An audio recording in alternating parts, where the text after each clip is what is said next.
So, this is my story how I managed to get myself on the Fantastical Factory of Curious Crafts, Keith Lemon's craft show that was on for the last couple of months. I was on the last episode. So, it all started last summer. So, I was sitting on my phone and something popped up. One of my friends had tagged me in something.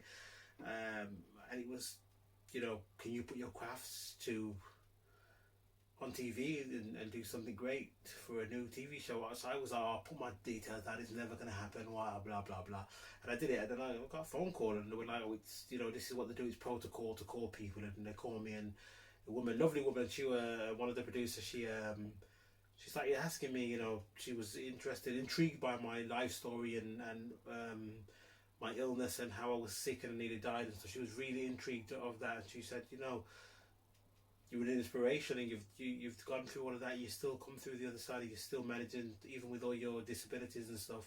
You're still managing to do a lot with your time and your talent.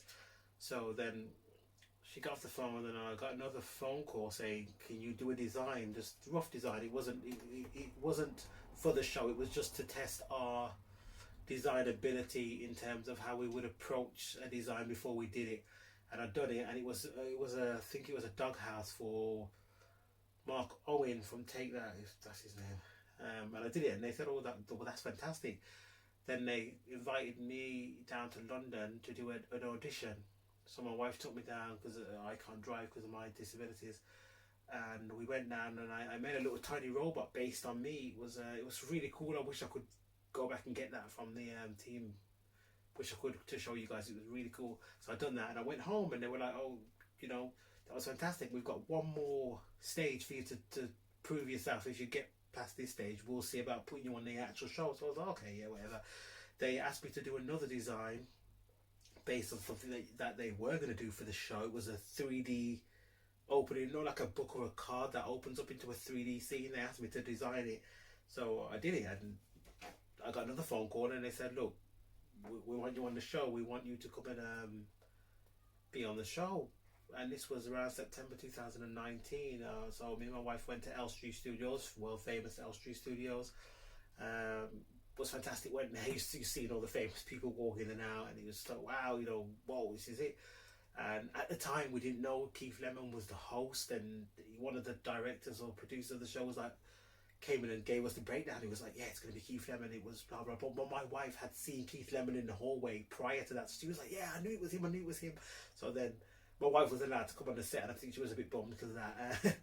So it started, and it was the day after I started recording, and it was fantastic. Meeting Keith Lemon was fantastic. Anna Richardson, lovely person. Harriet Vine, fantastic. I want to say the other critic, but I can't pronounce his name, so I don't want to butcher his name, but yeah, he was really good as well. And by the way, if you watch the show, a lot of people have watched it now, and I'm just going to be honest with you, I didn't get through to the final. You can watch it and see what happened. It was really, really entertaining, really good, but I didn't get around to the final. But I think I've been told by a lot of people that I shouldn't have got out, but that's another story. But if you want me to be a critic on series 2, go on, man. Tweet out and say Mo for a critic on series 2. That would be good. So that's how that all happened, and how I actually got on the show. I sent in a video because they wanted a video before the audition. I should have said this before, but they wanted a video of you either making something quickly or showing something you've made previously. Now, as you all know, I've made a Chappy Droid, full-size Chappy Droid with moving parts, electronic bits, moving ears, and I showed them that, and they were blown away. I think that tape was absolutely atrocious. I didn't know what to say. I looked rough, but I will share this video. I'll put it on this video as well for you all to see. So yeah, that was my journey to the Fantastical Factory of Curious Craft, and like I said, I got on the show, so I feel like a winner. I got on the show, and I think what I made was fantastic, and I want to build off that and make some more things based on that product that I done on the show. It was fantastic. Met some amazing people, met some fantastic crafters. Like I said, met some really, really fantastical people behind the scenes. Keith Lemon is as funny, actually more funny than you would think. He's a funny guy, but he's extremely talented and extremely intelligent. He's seriously very talented. Wonderful guy. Anna Richardson, lovely. If you're watching this, Anna Richardson, my book will be coming out soon, so if you want to read it like you said you want to, I'll send you a copy. So yeah, guys, that's my story of the Fantastical Factory of Curious Craft. And again, I hope they do make a series 2. And I'm serious, I would love to be a critic on that, on series 2. I think I'll do a great job. I'll be very entertaining. So yeah, guys, I hope you can check it out. It's on streaming now on all 6 episodes. Every single episode is seriously fantastical. The crafters on there are wow. Do you know what I mean? It's fantastic. Keith Lemon's funny as hell. You know what I mean? The set was extraordinary. It was like Willy Wonka's Chocolate Factory. It was amazing. So please, if you haven't watched it, go and check it out. Watch all the episodes. See the winners. See the losers. And have fun. I'll see you again next time. I will be uploading another video with more of my art. I've done a lot more new art and stuff, and I hope you can watch that when I put it up. I'll put it up in the next couple of days. So take it easy, people. Stay safe, stay positive, stay creative, and watch the Fantastical Factory of Curious Craft. Whoa, hello there. Today I'm going to show you one of my pre-existing builds, and I think you're all gonna like it. So let's get started. Today I'm going to show you my handmade Chappy Droid from the film Chappy.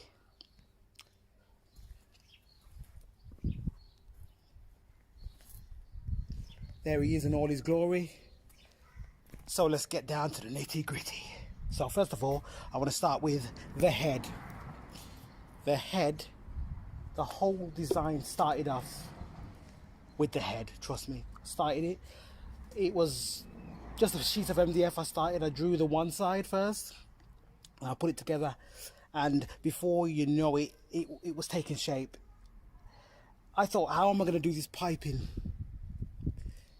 Now my father-in-law, he bought me an industrial electric pipe a few months ago, so I used my jigsaw, the metal cutter on the jigsaw, to cut it, and it turned out pretty awesome, as you can see. So then I had to cut out the round bits, which I used MDF, 18mm MDF for that. And I would say this section was probably the easiest. I just used the inside of an old pouch and stuck it on, and some old LEDs for this section, and painted them, and it looks the part. I'm going to go onto the speaker and the microphone section on Chappy, which is a piece of pine, some foam, and some gun glue. Very cool. So now for one of the cool bits, the eye section. It can come off, it switches on. As you can see, I don't know if because the sunlight might blur it, but yeah, it switches on, and you just stick it on there, and it goes on there. So that's the eye, and that was the head done. And then I attached the ears, which are here. This is 9mm MDF with some filling and bits and bobs, just bits and bobs. Okay, now down to the body. I had a storage box that I had made, so I used that, and I attached another few bits of 9mm MDF to add the chest, and it just turned out perfect. Done my artwork here, as you can see. I cut this out with foam to make the battery indicator. Some foam here again to add some more detail, and here you go. That was all hand done with a paint pen. And around here as well, the flaps. This is just a 12mm MDF, which I actually cut. So it would bend and make it give it the effect. Same here, and the graffiti as well, the same graffiti from the movie. So going down to the torso now. This is another piece of foam where the scouts, the robot scouts on the movie all have a number. This is Chappy's famous 22.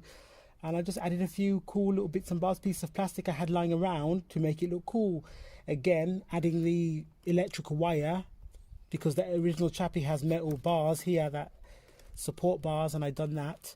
Oh, not forgetting, I added some computer fans in there, because Chappy has cooling fans, and I just added that. There you go. Now let's move on to the arm.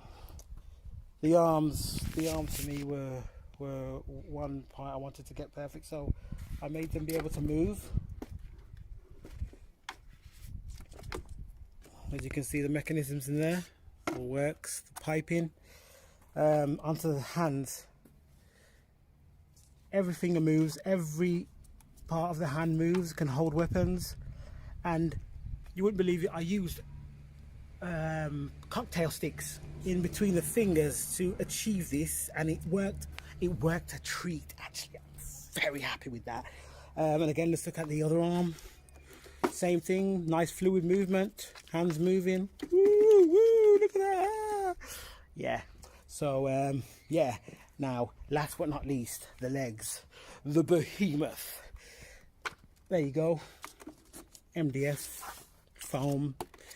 The legs do move, up and down, up and down, up and down, and the same goes for the other leg, up and down, movement. Yes, and the feet were probably the most easiest part for me. There you go.